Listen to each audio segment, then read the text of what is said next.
we will continue with the zone segmentation. Okay, I have few examples that we can look at. Okay, actually, this is one of the easier things that can be done, right? Segmentation. So the first one, so we will go through transmission system, substation, or distribution, and then the ones that have renewable included in it. So we will take a bunch of examples. I have at least one in each category which is detailed. Okay, then I have others which are not detailed. I think you will get an idea.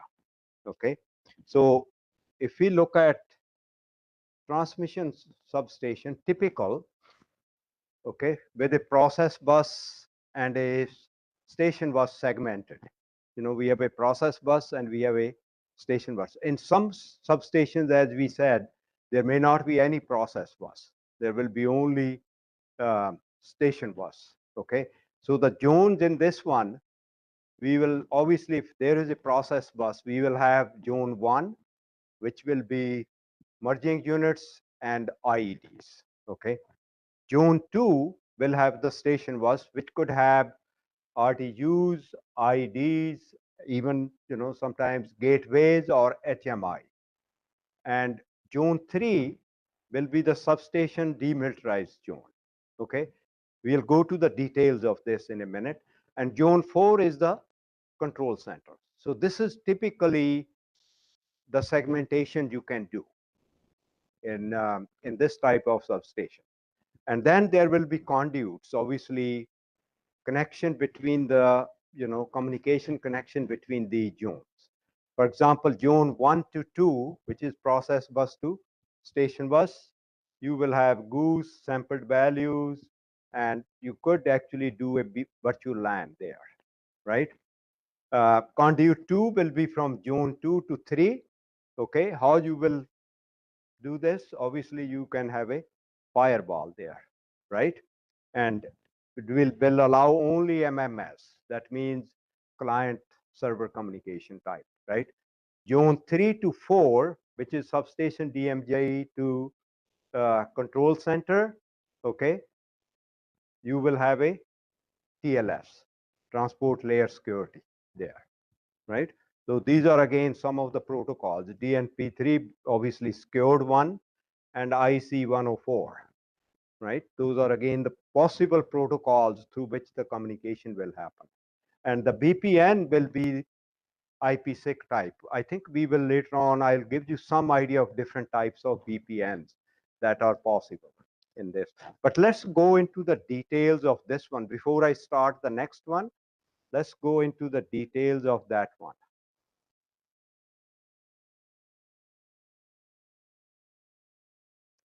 Yeah, so here, this is the same one with more detail. Okay, zone 1 will include the process bus zone. As we talked about, it will include merging units, protection relays, sampled value publishers, right? And goose publisher and subscriber, okay? And purpose is basically fast protection using IEC 61850 and sampled values. We are aware of that.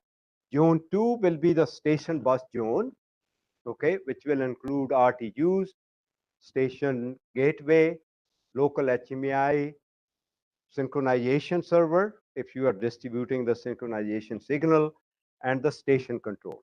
And the purpose there of zone 2, or the functionality within that, is supervisory control, SCADA protocol, and engineering access there.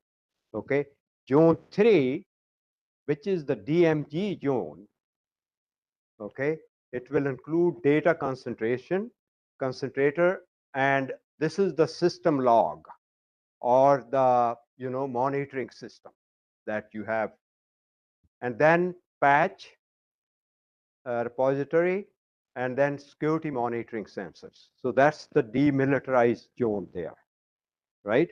And the purpose is really for this zone is to act as a buffer between OT and SCADA. Okay, and when you want to separate your OT network from anything, could be IT, could be SCADA, or wide area network, that's where you will create the demilitarized zone. And the access there will be very limited, going into the OT network. Okay.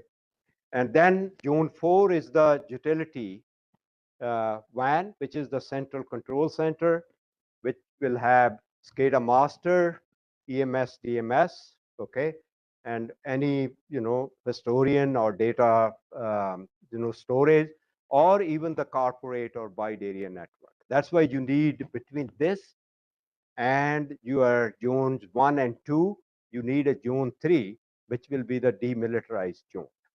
Okay. And then there will be conduits, okay, between various zones. Okay. So conduit 1 is between zone 1 and 2, process bus and station bus. Okay. And it's going to basically carry these type of messages, goose message, sampled value. And how do you enforce it? By using virtual LAN segmentation. Okay. And multicast filtering,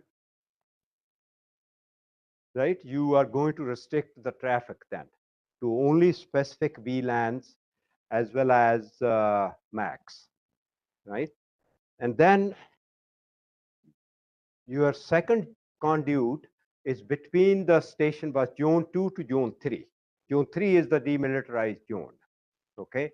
So you will have a controlled firewall. Obviously, all conduits normally will have a firewall, and it will allow MMS reporting and any engineering traffic, approved one, right? And it will block all unapproved east-west traffic, okay? East-west is, if you look at I have we can go back, this one, right? So this was zone 1 that we talked about, includes merging units and ID sampled value, okay? And then we have zone 2, I think, yeah, zone 2.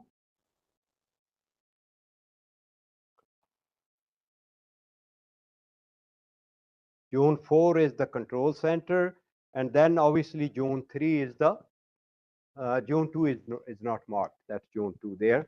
Zone 3 is the demilitarized zone. Okay, so those are the conduits. C2 between zone 2 and 3, right? So if I go back to the details, this is what we have. Station bus to DMG, and then conduit 3 is between 3 and 4, DMG to control center. Okay, it will only allow, right, DNP3 secure authentication in case you are using DNP3 or IEC 6870 for the SCADA, right? And there can be deep packet inspection. So, and then there is a firewall, which is very strict whitelist. So again, the idea is to have a very strict separation between your OT area as well as any other area, IT or the wide area network and so on. Actually, we will later on see, the hierarchy. Which one is the easiest? Where you should start? If you have nothing in cybersecurity right now, where you should start? Actually, this is one of the easier things to do, right? Whether you have, you are using IEC 61850 or not, but that's how you can separate things. And then these are again the VPN paths between demilitarized zone and zone 4, which is the control center. Okay, there you will have a VPN, which is, again, we will talk about this. This is the IP security there.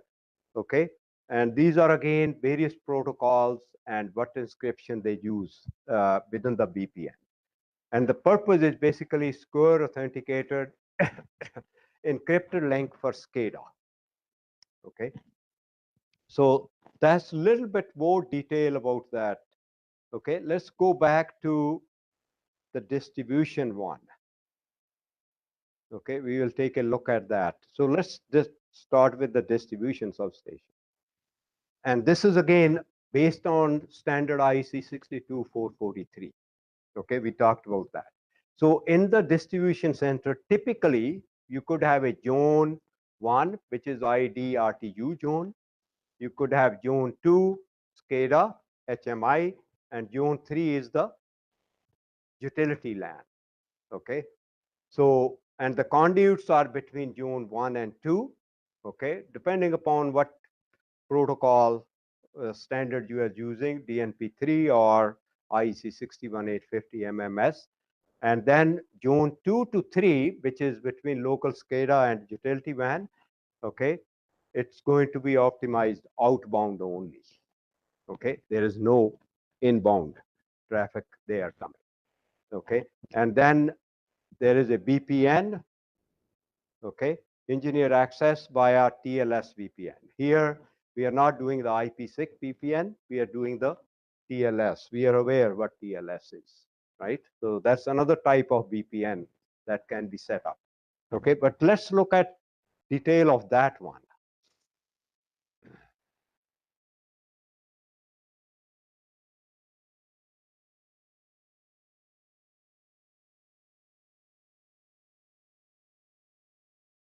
So this one here, okay. So zone 1, as I said, had IDs or RTUs. So what are devices are included in that? ID, RTU, any measurement units, protector relays, any other automation component, which is controlling your primary equipment, circuit breakers, transformers, anything that's controlling that. So you will include that within this zone 1, okay? And this is again, some of the, aspect you can use, what zones to create. So, it's becoming obvious what could be different zones there, but you could say, what is the criticality? Okay, so obviously you will include that in zone 1 if it is a very critical thing. Okay, if it is very high, in this case criticality is high and it will directly impact the operational process. Okay, what is the trust level? Okay, so obviously operational technology slash industrial control system type, trusted domain. You could trust that domain there. Okay, what are the protocols that are allowed? Okay, DNP, IEC 61850, and so on. If there is a goose, it's possible, right? And what is the exposure? Only connection is to zone 2 through a conduit, which will have firewall or you will have VPN or something like that, right? Actually, those ones are easy to set, okay? And then what are the security function? Role-based access, okay? Local role-based access, who has access to all those equipment in your zone 1. And you have to actually restrict. See, through communication, you can only contact this zone via conduit, okay? But physical access, you have to control yourself, right? Who has access to ID, who can change the settings, who will go and put a USB or whatever, right? So you have to control that there, right? So, and we will talk about device hardening, okay? There is a standard, IEEE standard actually. I'll give you some idea how to harden your IEDs, right? Because that's again, within this framework, it's easy to set up the zone, but within the zone, what happens? I think that's something utilities have to, really take care, right? Who have access to these kind of things, and also patching and so on. And zone 2 is your local SCADA or HMI zone. Okay, so what does it include? local server, gateway, human machine interface. That's another one, you know. So who has engineering workstation if physically on site and not remote. You are not connecting remotely to Zone 2, right? And then there is a data concentrator or protocol conversion, if there are any. And what are the key characteristics? It's supervisory control or arm handling, okay? It's again trusted OT management environment, right? And the interface is only northbound conduit to utility WAN, right? And there is a one southbound. It's in the middle. Up, you are going north, you are going to the utility band, and then you're going to your devices, right? So it's in the middle. And the security function there you will include is authentication, logging, anti-malware, and so on. All this configuration management, you have to include that in there in Zone 2. And Zone 3 is your utility WAN zone, okay, which is central SCADA EMS network management system. You will have operational data concentrator. These are again some examples. Dispatch center communication, right? Host. So relationship is it's external, okay, but trusted OT domain, and it will require strong boundary connection. It is external, but interface, it receives only outbound initiated communication from Zone 2. That's the only information it can get. And then you will have enterprise level intrusion detection. We will talk about this tomorrow, okay? And also a little bit of SIEM, which is again management system, and it will have WAN access control. Okay, so now let's talk about the conduits between these, okay? So this conduit is obviously between Zone 1 and 2, conduit 1, okay? Um, so it will allow these type of protocols only, okay, DNP3 or IEC 61850. The directionality is bidirectional, but it's restricted to required control and monitoring function. You can actually set up like that, okay? So what is the security protocol in this conduit? Could have a firewall, okay, including the whitelisting, like what commands can flow through there. You can do that. You could have a packet inspection, which is appropriate to the protocol you are using, and monitoring and strict port and service minimization. Usually people leave the ports open, right? So you need to basically, only the ports that are required, right? It will be very much strict, and you want to minimize the number of ports there. Conduit 2 is between Zone 2 and Zone 3, utility WAN and local SCADA, okay? It's a northbound conduit, which that means going up from Zone 2. So communication model is outbound initiated connections only. For example, Zone 2 to Zone 3. That's it. Okay. IEC 62443. Again, this is all based on IEC 62443. Okay.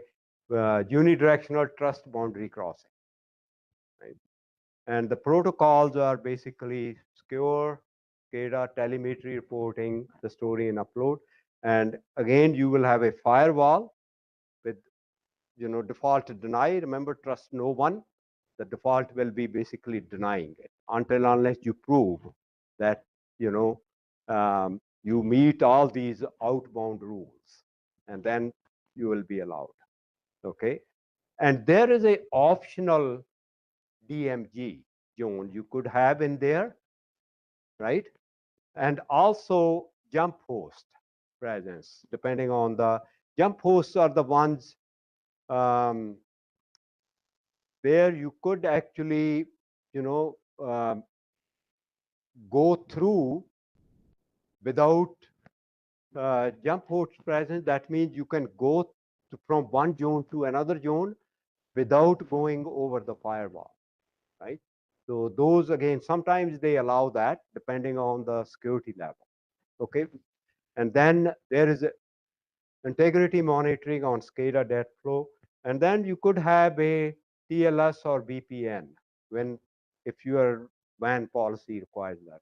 So VPN, firewall, all those at the conduit level you can have. Okay.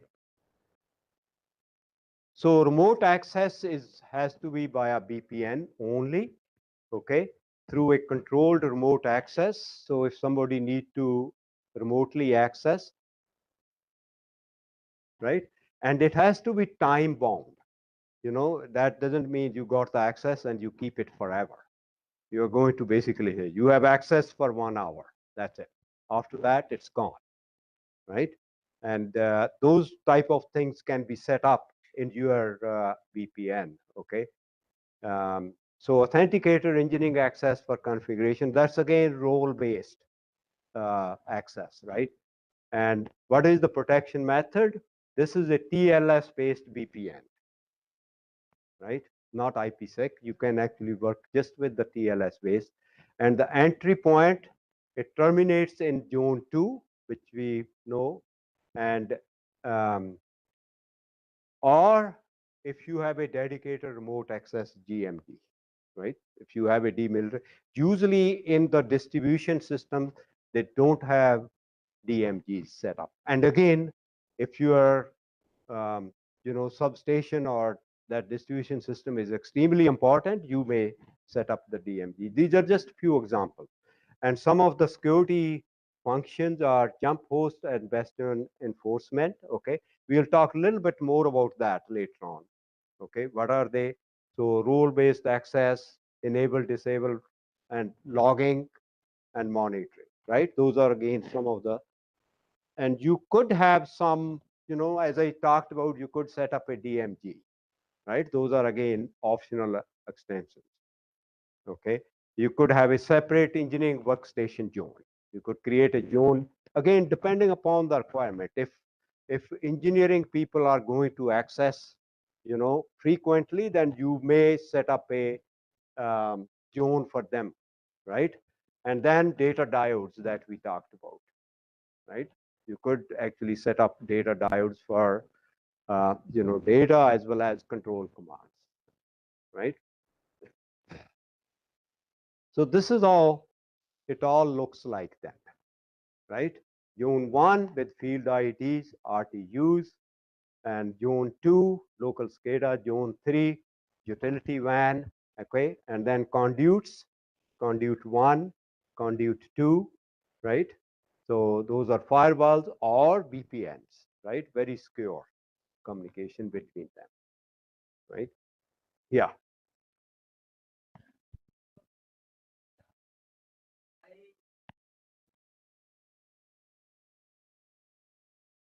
Because you do not want to include it in the field zone, right? This is the most critical zone, right? You're, yeah, they have access, but they may not be able to carry out all the commands. See, if you leave it, if you include it in there, right, then these people also have access to everything here. So now they have access, but they have to go through the conduit, which would be a firewall. So you will have a white list, right? Who has the access and what they can do, what kind of commands they can set up, right? So, so anything unauthorized will not pass through there.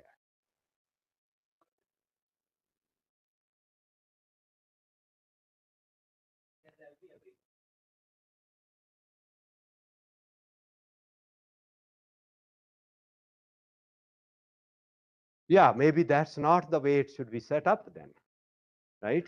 So that means you are basically combining these two zones together, right? Once you give these people access to everything, there's no point having a zone. I think that's what you are trying to say, right? Maybe that's not the best and secure way to do it, right? Yeah.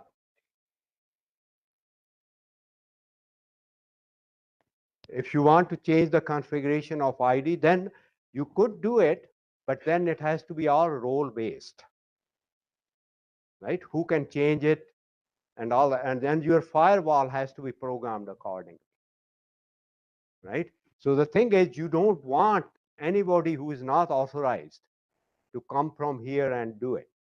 And that's why you have this firewall. You could set up those rules and also give role-based access only, right?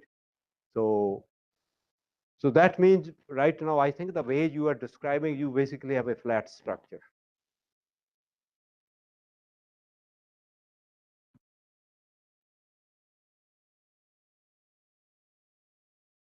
Yeah, yeah, yeah.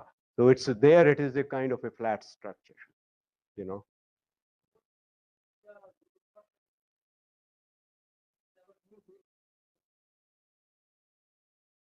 Yeah, that's right. Yeah, yeah, yeah. So I think so that's again. So if you are, I don't know again the Indian scenario, but in North America, if you want to meet the regulations which are coming, okay, then you have to do this. You have to, show them that you have separate zones, you have proper conduits which are properly monitored and so on, right? So actually, once we are done with some of this material, I have a list of 10 priority things that you can do. If you have done nothing, you start from number 1 or go all the way to number 10, okay? And you will see that we have discussed majority of the technologies here, one way or another, okay? Remember the PKI, that's actually in the middle of the pack, okay? This is actually one of the easier things to do, right? You could actually set this up. Maybe I will do that next so that, we can have and then, um, you basically start with role-based access and so on. So I have a list of 10 things. I thought you will, put everything in perspective, what we have discussed so far. It will be a good idea to say, okay, what is the easiest to implement and what is the hardest? The hardest one to implement is, which are kind of in research phase and maybe eventually they will come, is the artificial intelligence, machine learning techniques. Okay, they are not easy to implement. They are the hardest one to implement, at least at this stage right now, right? Um, but let's continue. Do you have more questions? Or you okay? Okay. Any more on this? And stop me if you have a question. We can, because the idea is I have a lot of material. Yeah, we will talk about that. Yeah. So when we talk about VPNs, I will mention. So IPsec, okay, just very briefly, because you asked, or maybe TLS we understand, right? We have done that. So IPsec in the local area network, see TLS is when you are going from one network to another, right? You have TLS, right? Or between 2 points, you have TLS. Within the local area network, TLS does not provide the security, and or you can't. It's very hard to implement. So what you do is you set up the security at the IP layer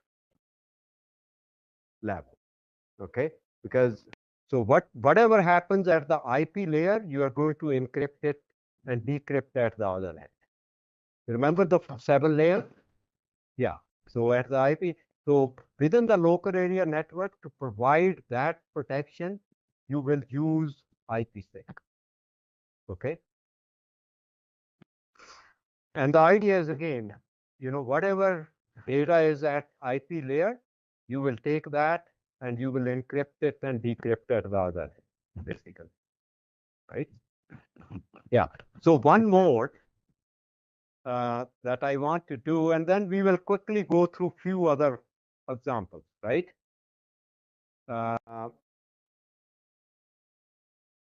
This is with the renewable. Yeah. So let's suppose we have DER solar plant substation, right? This is another, scenario that we can have with SCADA plus inverter network segregation. So what we will do is very quickly, I'll go through the details, just like the others. So we will set up 3 zones in this case, possibly. Okay, zone 1 will be the inverter cluster LAN, if they have a LAN or whatever system they have. So you will create zone 1 there. Okay, zone 2 will be the planter SCADA, and zone 3 will be the utility interface. Okay, and the conduits obviously will be 2 only, zone 1 to 2, zone 2 to 3. Zone 1 to 2 could be, Modbus or TCP with firewall. Allow less, zone 1 to 2, okay, 1 to 2, and 2 to 3 will be the TL's telemetry, because there you are mainly interested in, getting, what they are producing and so on, right? What your renewable data looks like, right? So you could have just the TLS telemetry to utility, okay? And then you will have the BPN, which will be the utility IPsec tunnel, right? So let's look at a little bit more detail of that one.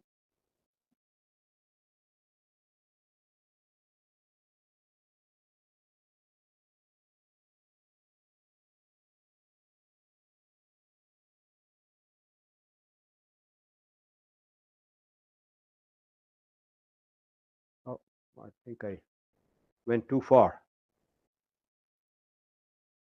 Yeah, right here.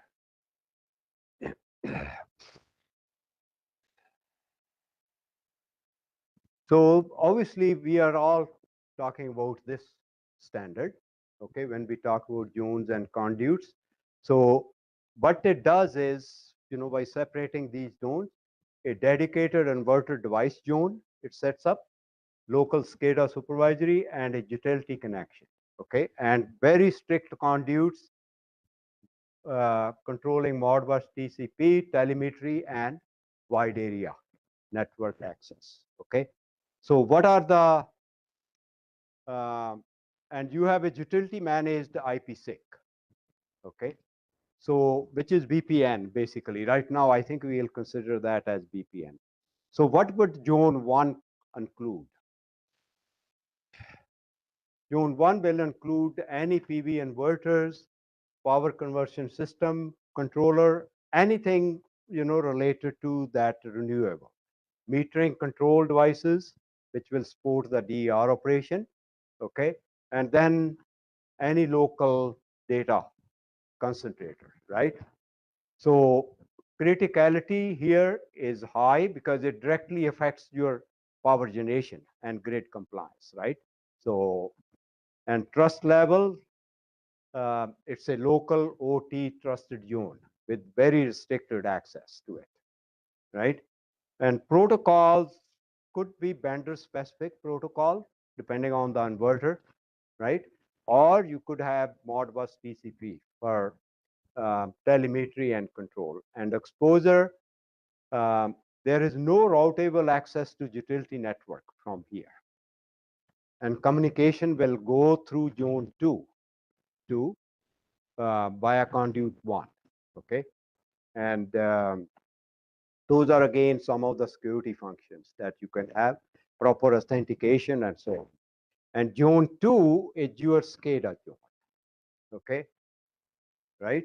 So which will include SCADA server, HMI, historian, plant controller, DR plant controller, protocol gateway, or any if there is an engineering workstation at that point, right? So trusted level, again, it's a OT supervisory environment, right? And interface is C1 to the inverter, C2 to the utility, right?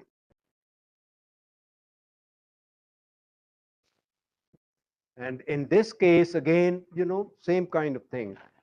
Authentication, role-based any alarm event logging or secure remote engineering access, right?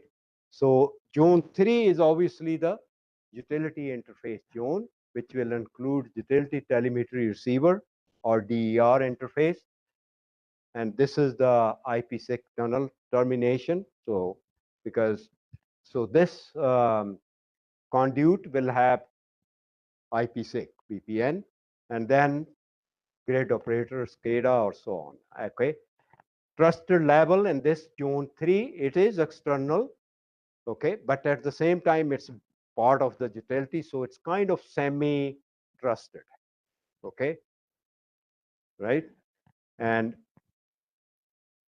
so telemetry is basically from zone 2. That's the only one that's permitted, okay? And then security function is enterprise security monitoring, WAN control, and so on. So the conduit 1, 2 conduits only in this case, okay? Conduit 1 is, this is the protocol, we talked about that. So what are the security controls? Firewall, okay, that will only allow the lists basically, right? So, and then minimum number of ports that you want. You don't want to leave any open ports. And then there is logging and inspection of Modbus transactions wherever it's supported. You could log all, what actions were taken or what went through, okay? And then unnecessary commands restricted by role-based access, okay? It's bidirectional both ways, but again limited by required read-write points. Right? So that's conduit 1. Conduit 2 is between plant SCADA and utility interface. Okay, so it's a TLS secure transport. In this case, you are going to use just HTTP or MQTT. Okay, by the way, MQTT protocol they use in IoTs. Okay, we haven't talked much about that. Okay, it's outbound initiator from zone 2 to zone 3. Other way around, nothing happens there. Okay, so these are security controls. TLS, firewall, enforcing outbound only rules. Okay, data integrity, timestamp, and if there is any buffering that you want to do. And remote access, we already talked about. It's a utility IPsec tunnel. Okay, dedicated IPsec tunnel, which will form a secure wide area network. Okay, in this case. Okay, so this is again a little bit more information. So those are again 3, examples. I have more here with other different configurations that you can use, but again the idea is the same. Okay, depending upon what is the importance of each zone, what are security levels you want, you can create the zones and conduits, and that's probably the easiest way to set it up. Okay, so any questions before I move on? So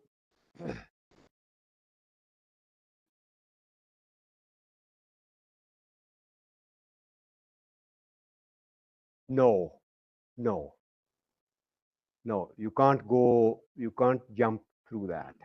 So you have to go via zone 2, because you can communicate to zone 2, for example, right? Obviously through a conduit.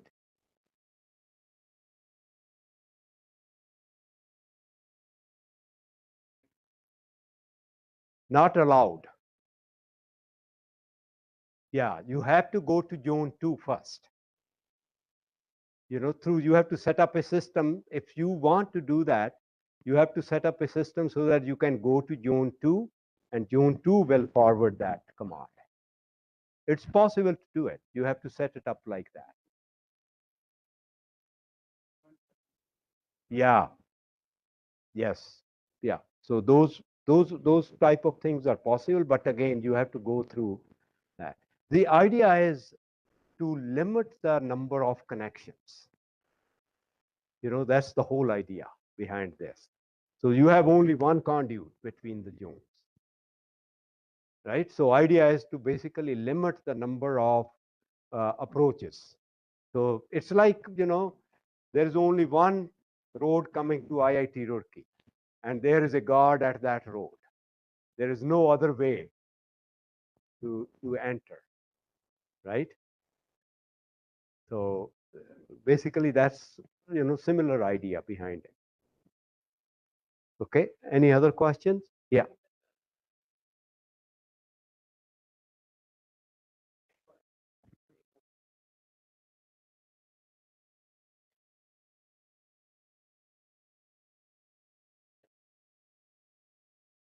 Yeah. So that's in Zone 1. That's in Zone 1.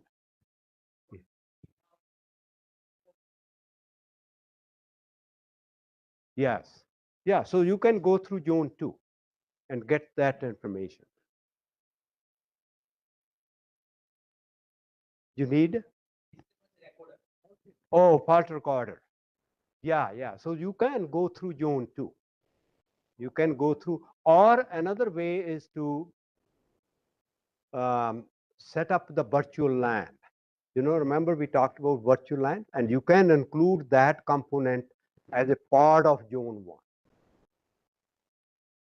Although physically it may reside somewhere else, right? But as a part of virtual LAN, you can set it up. Okay.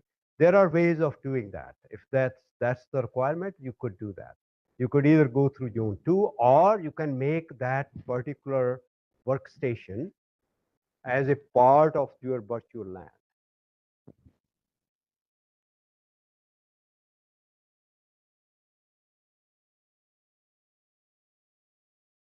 Yeah.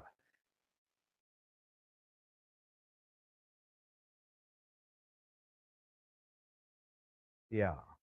Yeah.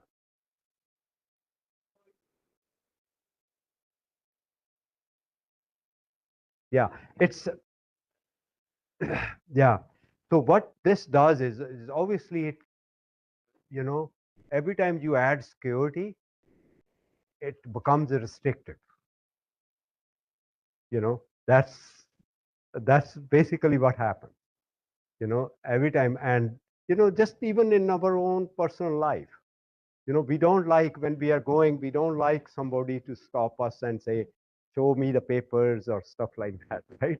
It's exactly same thing. It becomes restrictive, but it's necessary now, right? So but there are ways of, for example, if there is something you want from Zone 1, then obviously you have to make that as part of Zone 1, and apply the same rules that apply to Zone 1.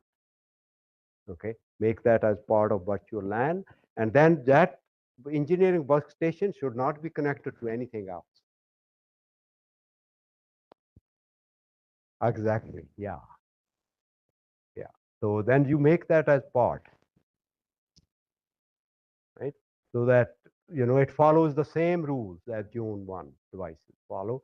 And also it can only communicate with Zone 2 via that conduit, right? So if you make that as part of that, so it's possible to do it. Okay. Any other questions before I move on? No, there's only one conduit.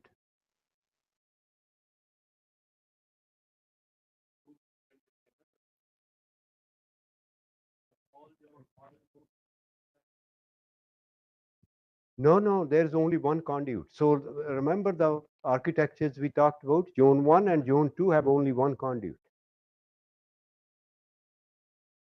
One conduit. Zone 1 is connected to Zone 2 via one conduit. Zone 2 is connected to 3 via another conduit.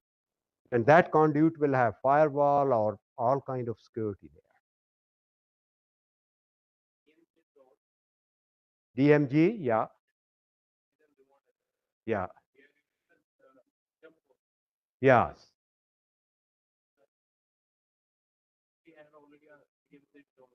Yeah.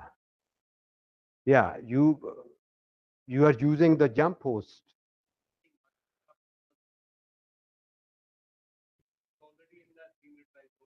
Yeah, so then it all, yeah, it all depends how much security you want to provide.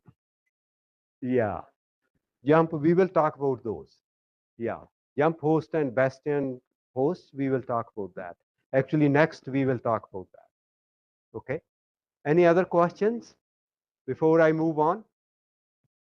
Okay, why don't we?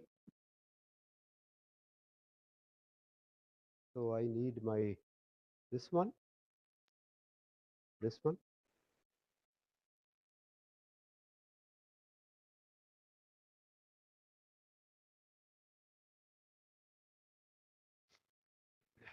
Okay.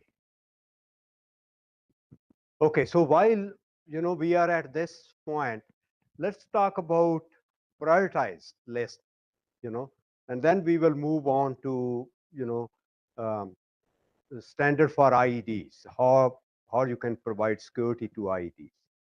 Okay, so these are again, I'm just talking about technology, it's not anything else. Okay, because as we talked, there are ways, other things that you should do to provide security, training, culture, and so on. I'm just strictly talking about technology here. And if you see priority wise, okay, in terms of ease of implementation, okay, segmentation, perimeter, and firewall, those are the easiest and high impact. Okay, and we have talked about some of these technologies already, right? So, and what is the rationale behind this? Okay, and this does address the legacy environment, right? Because right now, majority of the legacy environments have flat structure, right? So, they have a flat structure where you have SCADA, meters, protection relay, corporate IT, engineering laptops, and vendor VPNs, and so on. Everything is together, right? And as I said, this maximizes the convenience, but it allows the attacker to enter any one point in that flat network, and then they can propagate, go anywhere. Okay, that's why we are talking about the basic network segmentation. We will use firewalls, virtual LAN, demilitarized zone. So as I said, we have talked about all these technologies. All I'm trying to do is giving you an idea what what are the priority in terms of providing security, right? All these. So the key technology is firewalls, DMGs, right? So you could firewall between corporate IT, OT, control centers and substations, substation LAN, and external vendor access points also. You could have a firewall there. DMGs, for patch servers and so on, right? And then network zones, which is again protection, SCADA, RTU, and so on, right? So why it is easy to implement in a mixed environment, okay? Because it is obviously some work, but not, it involves routing and firewall rule changes, basically. That's what it involves. And can be rolled out incrementally, substation by substation, right? So this is one of the easiest technologies. And these are again typical steps that you will use. You will make existing logical and physical network flows, define the security levels, which should be easy because you know your system. So you can say, okay, this is zone 1, this is the highest priority security, this is zone 2, medium, and then you deploy the firewalls or VPNs, okay? And right? And if you have any cross-zone services, you could put them into DMG. For example, your workstation, right? Because that's a cross. So you can put them in a DMG. You could have a zone, demilitarized zone, right? So you could do that, okay? The second one which majority of lot of utilities, as far as I know, I don't know again in India, uh, they don't even know what they have, what are their assets, right? I don't know the Indian scenario, but don't have a accurate up to date list of RTUs. They don't even know what operating system they are running, what version they are running of the operating system. That's again priority number 2. After the zone segmentation, this is again one of the easiest things to do that utilities can do. Okay. Um, especially after years of incremental grades. Initially, they may know, and then things are upgraded. They have no idea. So, right? So, asset discovery is another one, right? Um, and then traffic monitoring tools, okay, right? So, what are the key technologies that we can use there, right? Passive OT, so I talked about the firmware version, who is the vendor, what protocols they are using, right? That's another. And then centralized logging and your monitoring system. So you could see the logs from your firewalls, routers, and servers, analyze them, and see, if there is any unauthorized activity or suspicious activity that's happening. Okay, you could have Windows event logs from SCADA servers, and authentication and VPN log. Time synchronization is another one, okay, to correlate the events correctly. I think we use that in our system to find out what really happened, in terms of operation. But same thing can happen in terms of, monitoring traffic and security, right? Who sent the command at what time, right? What command? Is there a link to that at the same time something else happened, right? So you could use the network time protocol or precision time protocol there. Why it's easy? Okay, because sensors typically sniff traffic only, and so you could actually have sensors sniffing traffic, right? You could do that. And then logging agents, and some of these tools are available, okay, where you could log the events, in the network and so on, okay? So what are the immediate benefits? Visibility into unauthorized connections, unexpected protocols, or any set of devices that you will have. So, right? So again, you could start at the central sites and high value substations, right? You could start if you have nothing right now. And, right? So then some of the log information you can align with some of these. This is again a NIST standard and the NERC standard. I'm sure you have your own standards in this area. Okay. So the third one, in terms of priority, I have 10 of these. The third one in terms of priority is secure remote access. Okay, using jump hosts, VPNs, or bastion gateways.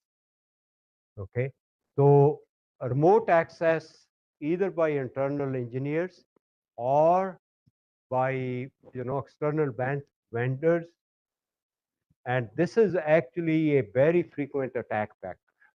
Okay, that's how they use that. Either they get the information from vendors, or for example, we talked about vendor having access, it hasn't been revoked now, and here role-based access actually will be very good to use there.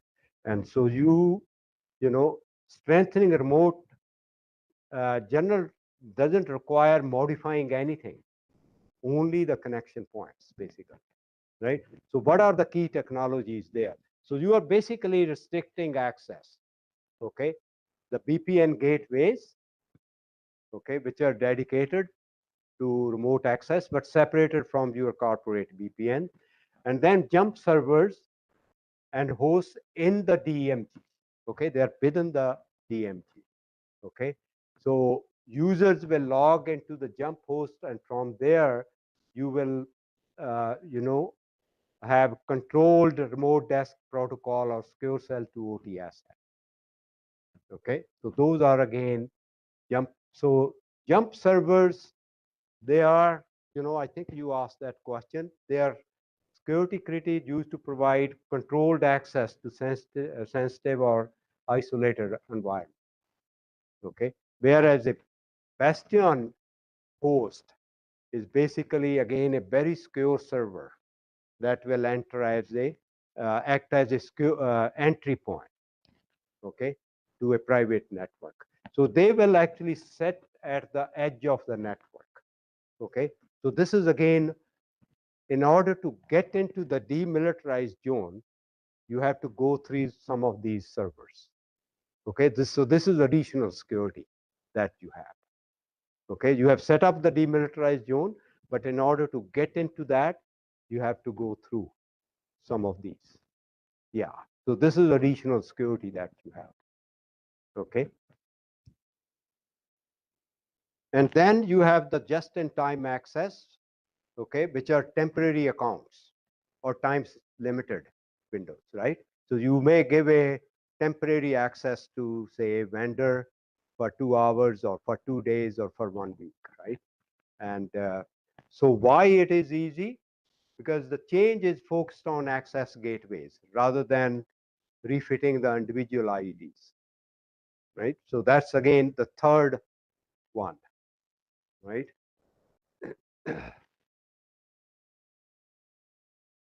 And now we are getting into uh, authentication and authorization and account management. So that's again, weak passwords, sharing the same password throughout, right? Actually, we talked about the public key infrastructure and even passwords.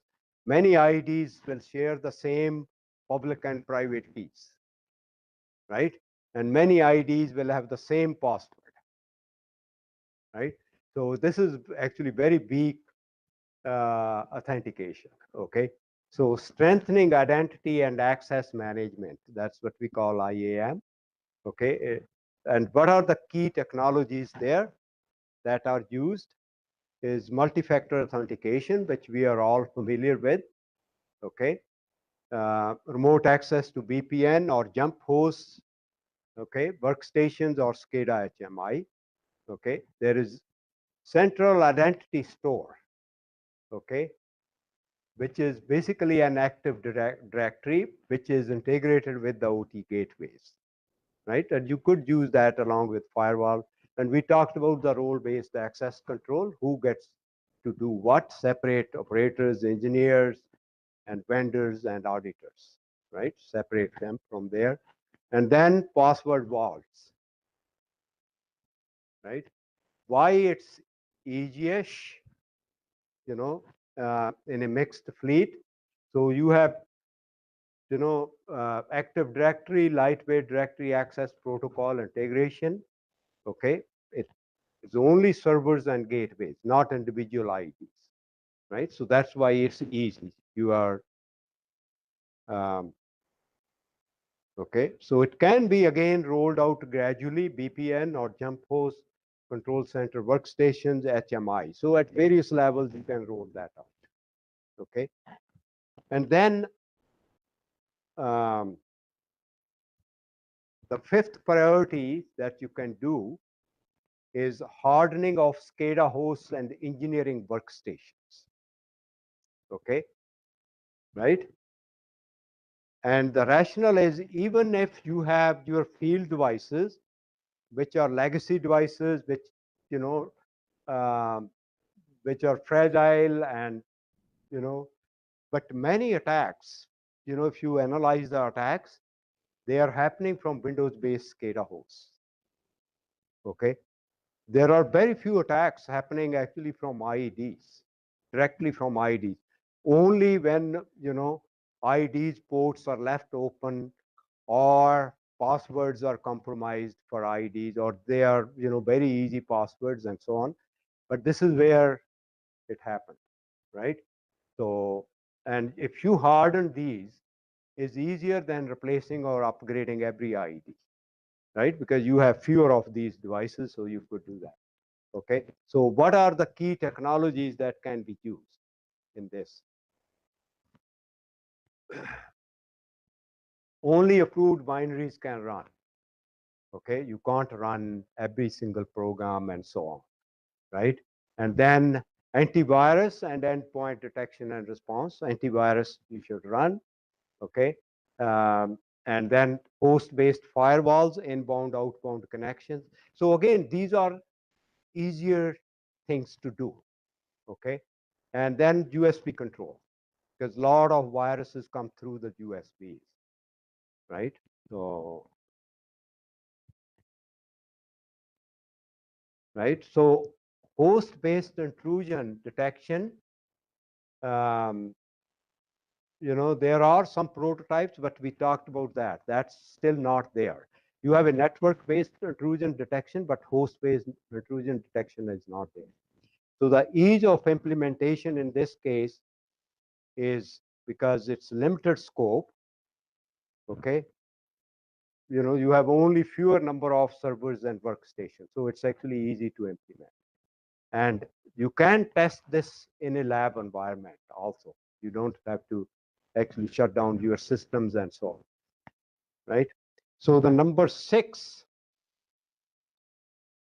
one is TLS, VPN tunnels, and IEC 62351. We talked about this technology. The first 5, we, those are actually technologies that are very mature and existing. And it's again more policies that you have to set up, okay? And segmentation is easy to do. But these are again some of the things, technologies we have talked about. So this is the PKI, and your IEC 62351 station, okay? So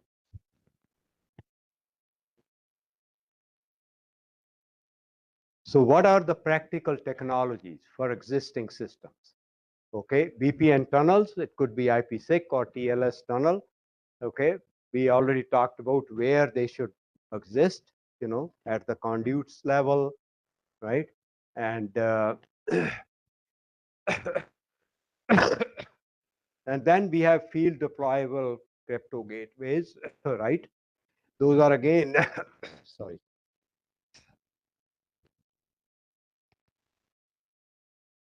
using TLS, and then you have the, your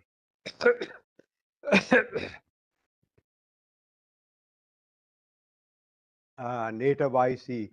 If you are implementing that, um, standard, then you have the support, all the supports for that. And this is little bit,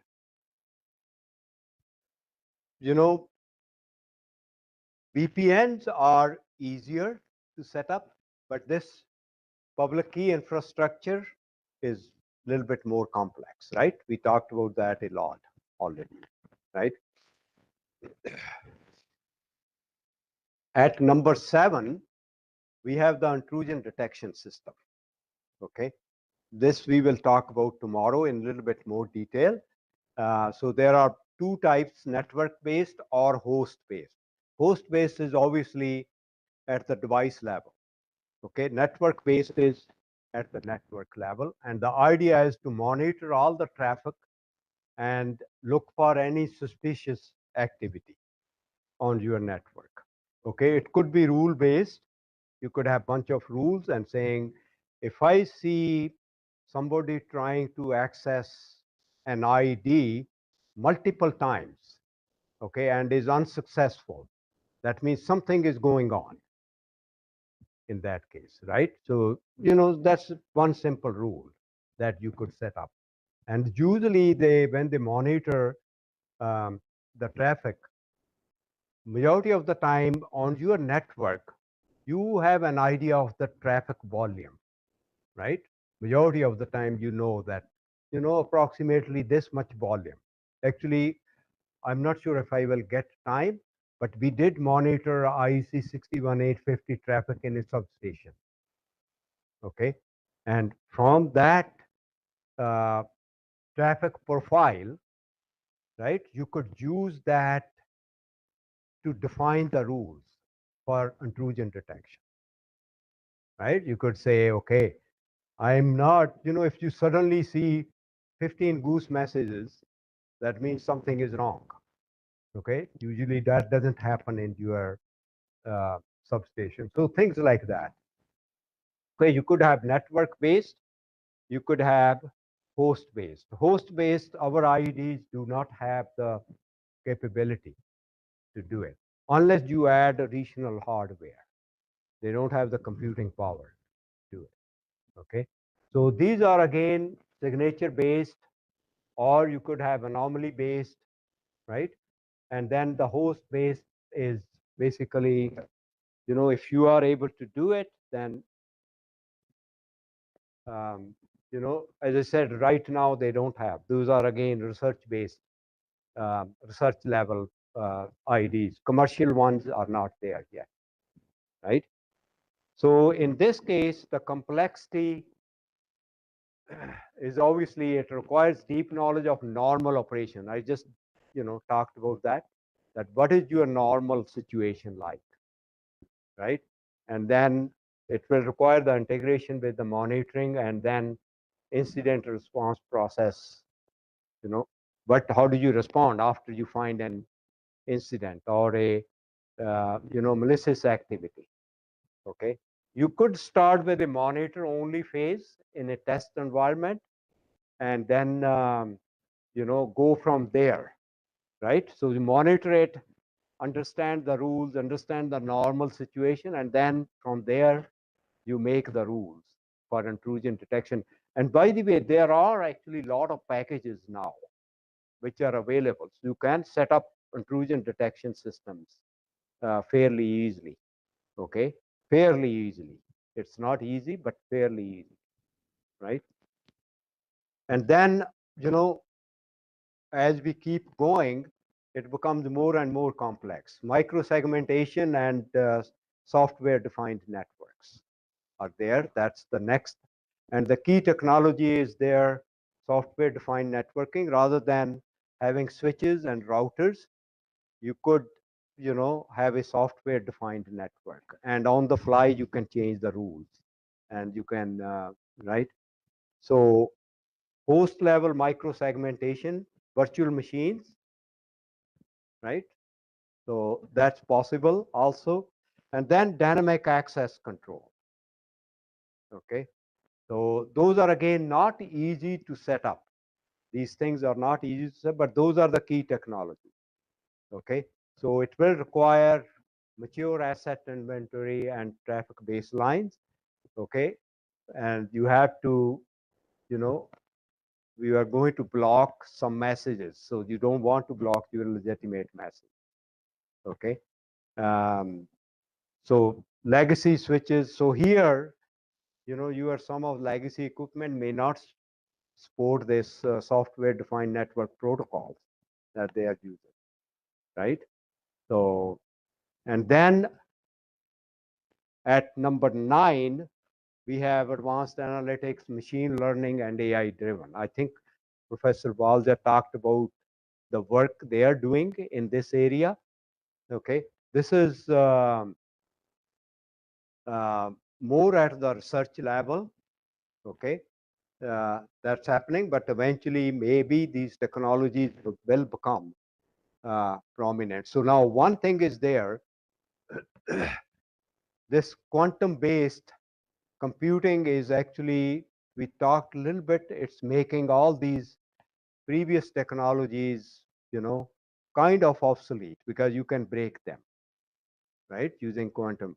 But some of these techniques, they can't do anything about that, right? So,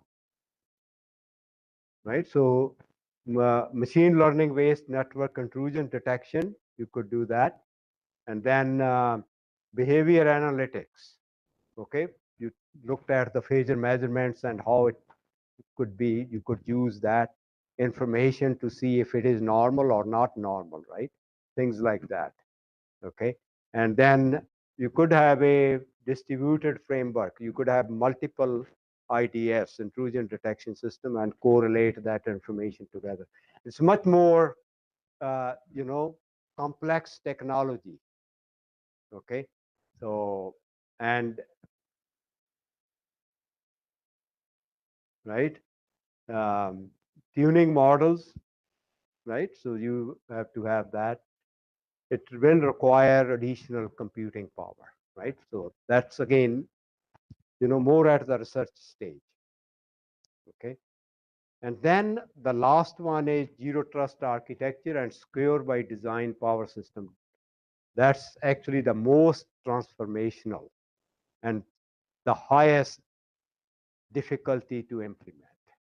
Okay, which is the long-term, which is the zero trust architecture and secure by design. The device itself will have built-in cybersecurity in that. But that's again, newer devices only. You are not going to have this in legacy devices. Okay. So zero trust for OT, okay, which is identity-centric policies. User X with device Y may issue command Z to relay R only under condition C, right? So you will set up all these for, every single device in your system who have access to that, right? So you're basically not trusting anything until and unless all these rules are verified, right? And then it's continuous verification. And secure by design IDs and RTUs, okay? I will talk about the standard, IEEE standard. I think we will have time today to talk about that. And then we are talking about end-to-end encryption and integrity. And this is actually a little bit of research is going on, digital twin and resilient control, okay? So you could set up the digital twins and validate security configuration and also see how resilient they are to cyber attacks. So you could simulate. In a way, that's what you were doing, simulating cyber attacks and see if you can actually detect some of those attacks or not. Okay. This is the hardest one. Okay. And those are again some of the reasons. Okay, because it will require upgrades or replacement of many devices. It's a multi-year investment, and so that's, in my opinion, not utilities are not going to do that. But those are again the 10 priority levels. Okay, in terms of ease of implementation. Okay, so this is again, if you are really embarking on cybersecurity, then year 1, 0 to 1, quick wins are network segmentation, that's the easiest one to do. Passive directory, the first 4 that we talked about. Hard and remote access, right, to your servers.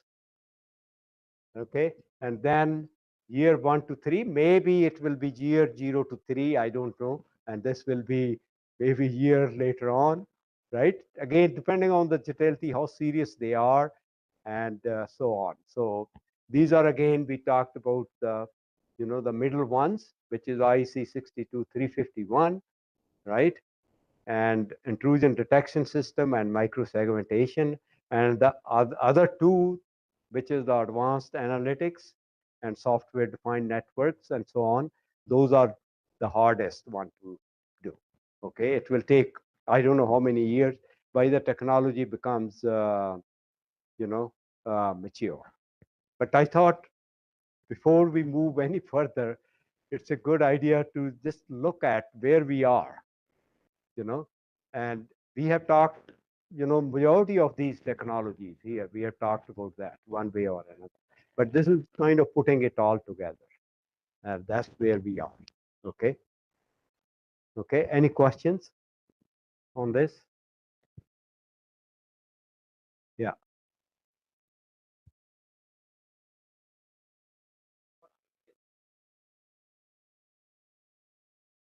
Yes. We not necessarily. You can put them at conduits. You can start sniffing traffic at the conduits, right?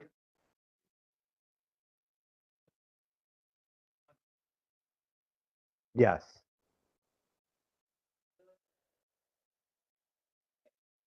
that's right.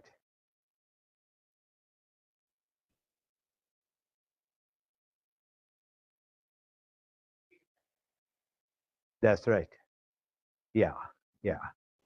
Unless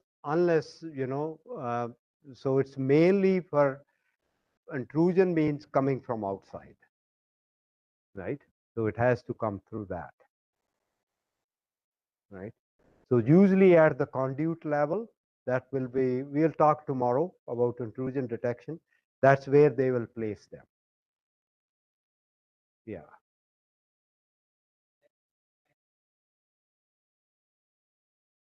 that's right. Yeah, yeah, yeah. And it does add, um, it does add, but should I say latency, or does affect to some extent the network itself, because you know um, you are basically sitting there, although it's passive, it's not active, it's passive, right? But it does impact the traffic, and that's where you have to test it, whether it will impact the traffic. But between zone 1 and 2, there you said there is not much traffic going on, right? So it will be fairly easy to set up all those rules. Yeah. Any other questions before we move on to the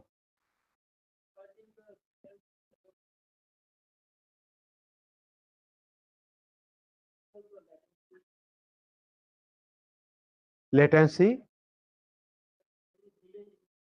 Yeah, yeah, that's why you have to test. So when you are putting, say, intrusion detection system, you have to make sure that yeah, it's within limits. You have to test that. Yeah. Okay, let's talk about the standard for IEDs.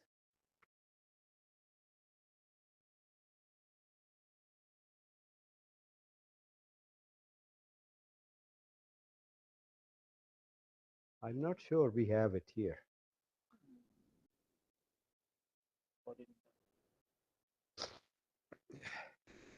Which one?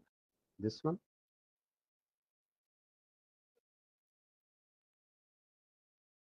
IEEE, IEEE, IEEE. No, not that one. No. I see DNP3, DNP protocol. No, we don't have that. And this folder, cybersecurity basics. No, basics we will not have.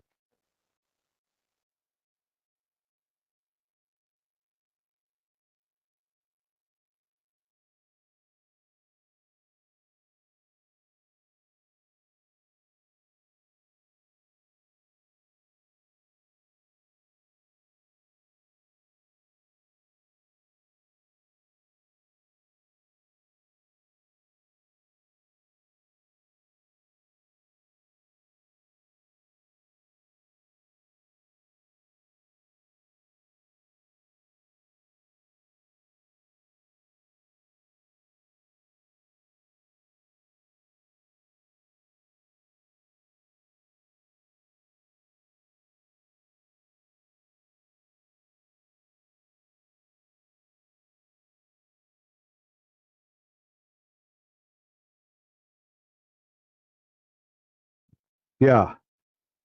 So let's talk about, I think we have to upload that presentation. We'll do that tomorrow. Okay. The ID, hardening of ID. But let's talk about the gaps in IC 62351.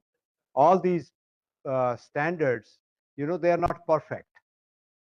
Okay. So there are gaps in these standards.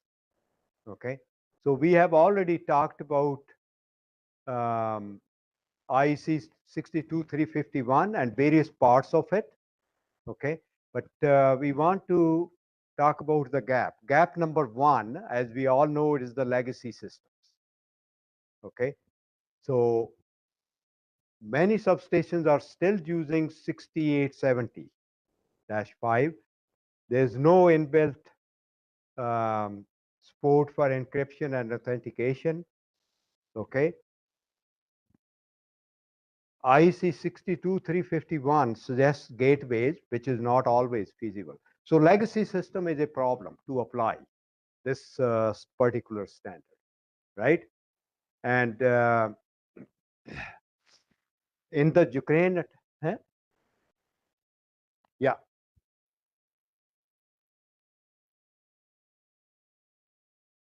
yeah, because gateways, you may not always have that in legacy systems.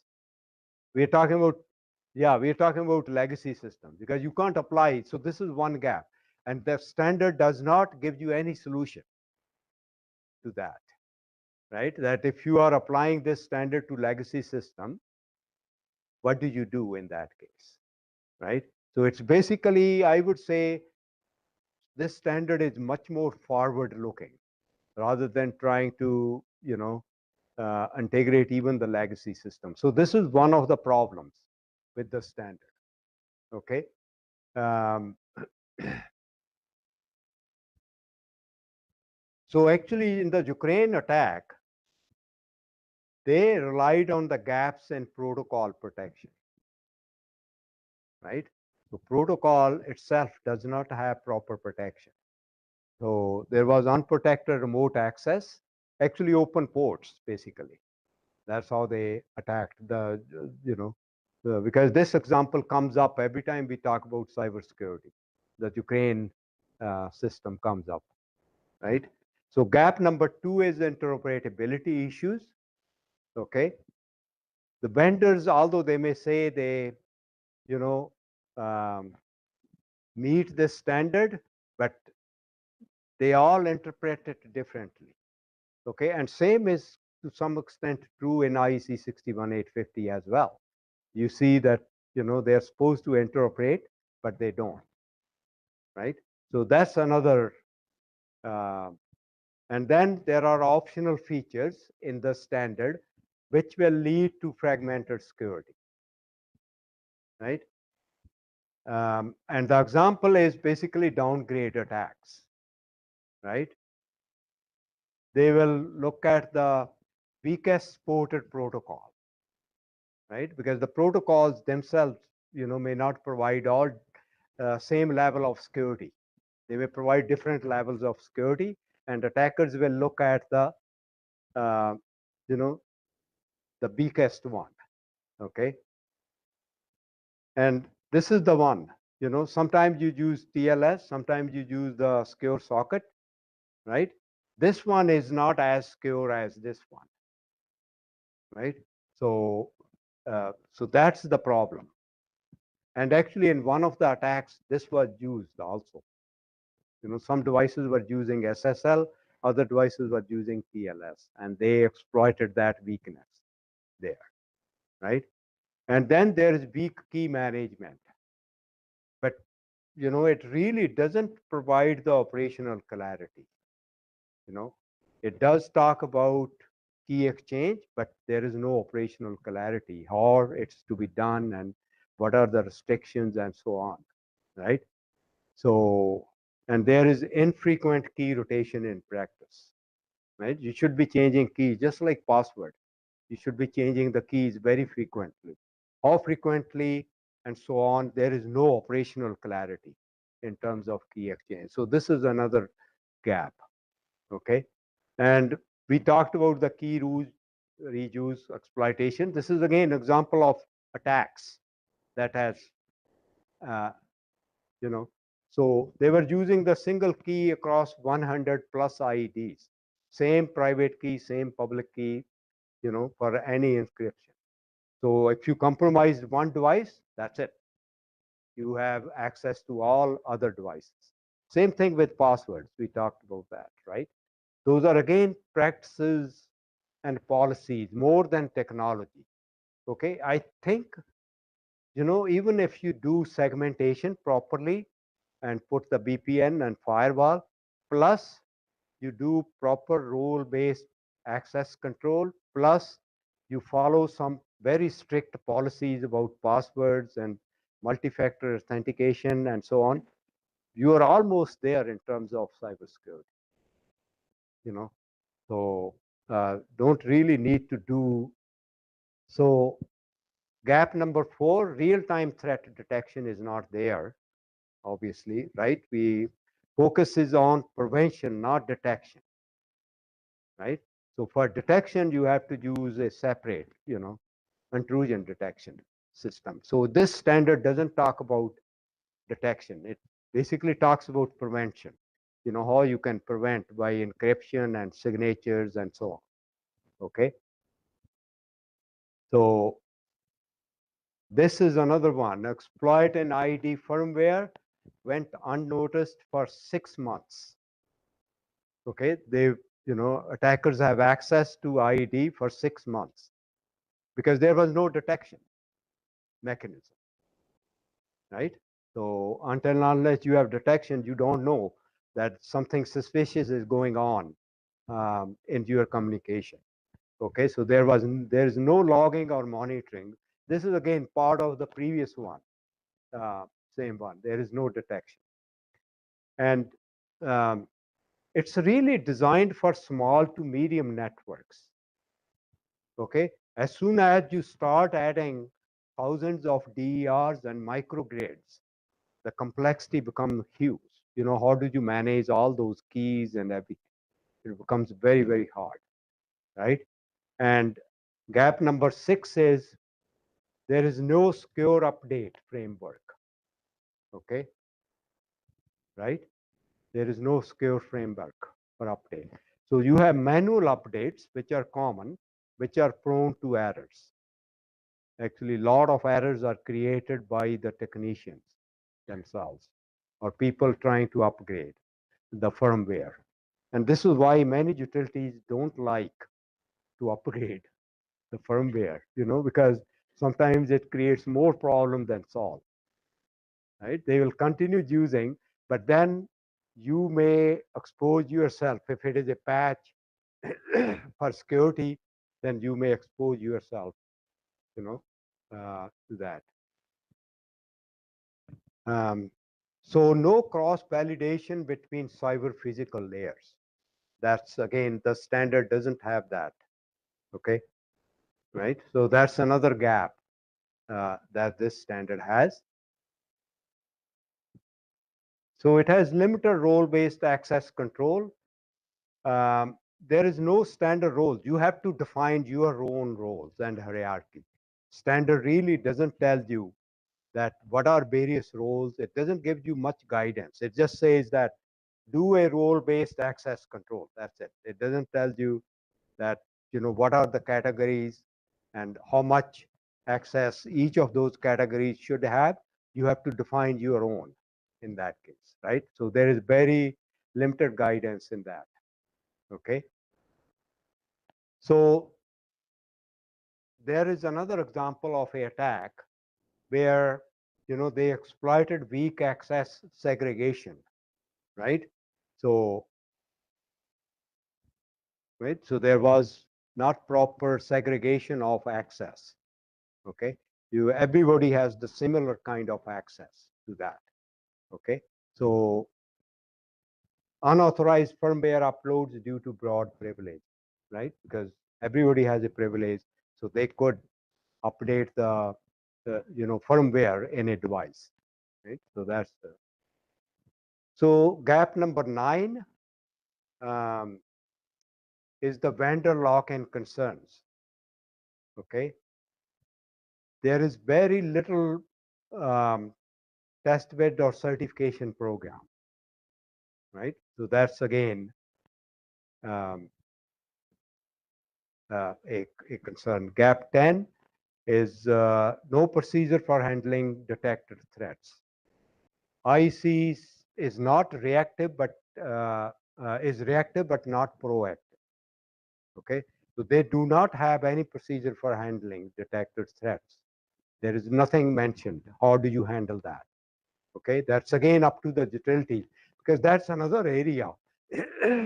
Let's say you detect a threat. Okay, what are your procedures within the utility to handle that threat, right? So utilities have to actually set up the procedures and protocols. What should be done if there is a threat detected, right? So, but this standard does not give you guidance on that, okay? And then similarly, incomplete logging specifications, right? So there is no audit trail in this standard that is defined. That's again up to the utility to do that, right? And no tamper proofing logging system is defined in this case, okay? There is no integration with IT security tools. The standard doesn't define that, okay? Because it's mostly OT centric. Okay, there is, for example, the monitoring system, which is more of an IT tool, modern IT tool. There is no integration between the two. Okay, wireless communication, it doesn't even talk. Okay, so if you have wireless communication, emerging technology 5G is completely unaddressed. So that's again another gap. So if you are looking for guidance on that, within this standard is not possible. Okay. So I'm not even sure if there is a standard on wireless communication security. I'm not 100% sure, but I'm not aware if there is any one standard on that, right? Unless these protocols have built-in security. I know MQTT has some built-in security, but wireless area is, although it's becoming more and more common in the utilities, but you are lacking those standards there, right? Yeah, that's again some of the recommendations.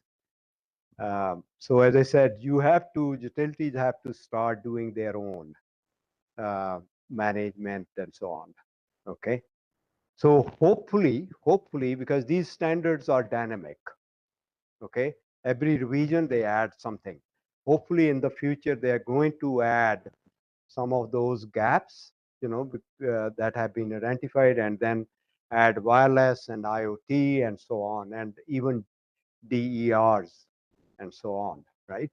So